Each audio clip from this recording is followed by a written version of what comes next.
Can I go to the sleepover? I want you to promise me something. If there's any drinking, I want you to say, "No thanks, not my thing." I promise, Mom. They really do hear you. Did you pack your toothbrush? For tips on how to start the talk, visit underagedrinking.samhsa.gov. Hi, my name is Amanda Crum. I'm a local author, and I've written 3 novels. I used to take a notebook around with me as a kid.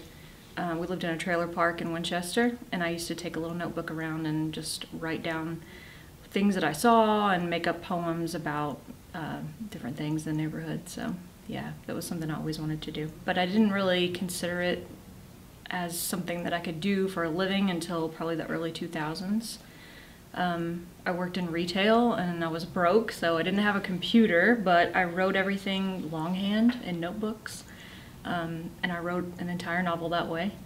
And I ended up entering that into a contest at writingroom.com, which is just a forum for writers where they have contests, but it's mostly just a place for writers to connect with each other. And it's a great place for writers to go who are new to the business and want to meet new people, make new connections in the writing world. So I entered that into their contest, and it won 3rd place, so that's how it got published. That was The Fireman's Daughter. That was my first novel. That was 2008. And from there, I just kept going. I've written 3 novels, a novella. I have 5 books of poetry.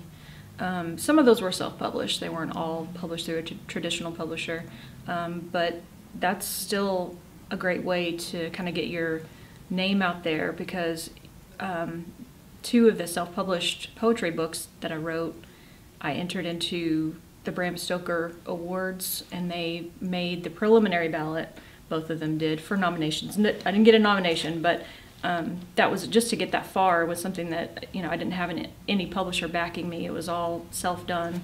That just kind of shows you what you can really do. And then my most recent book, Where Wild Beasts Grow, will be coming out in April of 2022. And that's like a little bit of fantasy, but mostly realism, set in the 80s in Appalachia. Very small little Kentucky community, and it's about a little girl that learns that she has some artistic talents that are beyond what she ever knew she could do. It's a fictional community, but I have a lot of family from the mountains, and so that I just really wanted to create something about that area that maybe didn't have so many negative stereotypes. There's a lot of those about Appalachia, and also just enjoy writing about strong young characters and the people that I maybe wanted to read about when I was a kid that I didn't always see. AmandaCrum.com is my website, and you can find, I have a ton of poetry and short stories that have been published all over the web, over 80, I think, so there's links to all of those, links to my books, which most of them are available on Amazon too, and then there's information about my publishers on there, and you can get the books from their website. Where Wild Beasts Grow will be available in at retailers, at least in their online stores at first, and then hopefully we'll be getting them into the physical stores as well. Anyone who wants to start writing, I would say just don't get discouraged, because it's very easy to get discouraged in the writing world.